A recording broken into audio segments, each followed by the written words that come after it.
2 Corinthians chapter 10. By the meekness and gentleness of Christ, I appeal to you, I, Paul, who am timid when face to face with you, but bold when away. I beg you that when I come, I may not have to be as bold as I expect to be toward some people who think that we live by the standards of this world.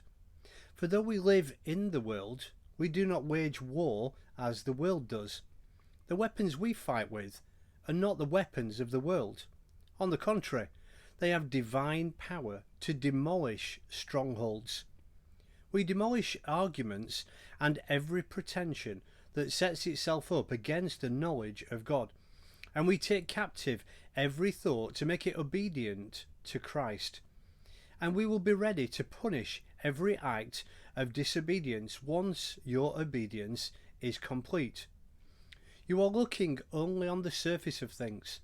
If anyone is confident that he belongs to Christ, he should consider again that we belong to Christ just as much as he. For even if I boast somewhat freely about the authority the Lord gave us for building you up rather than pulling you down, I will not be ashamed of it. I do not want to seem to be trying to frighten you with my letters. For some say, his letters are weighty and forceful, but in person he is unimpressive, and his speaking amounts to nothing. Such people should realize that we are in our letters when we are absent. We will be in our actions when we are present. We do not dare to classify or compare ourselves with some who commend themselves. When they measure themselves by themselves and compare themselves with themselves, they are not wise.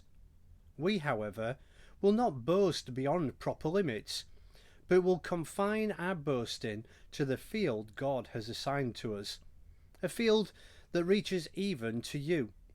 We are not going too far in our boasting, and would be the case if we had not come to you. For we did get as far as you with the gospel of Christ. Neither do we go beyond our limits by boasting of work done by others.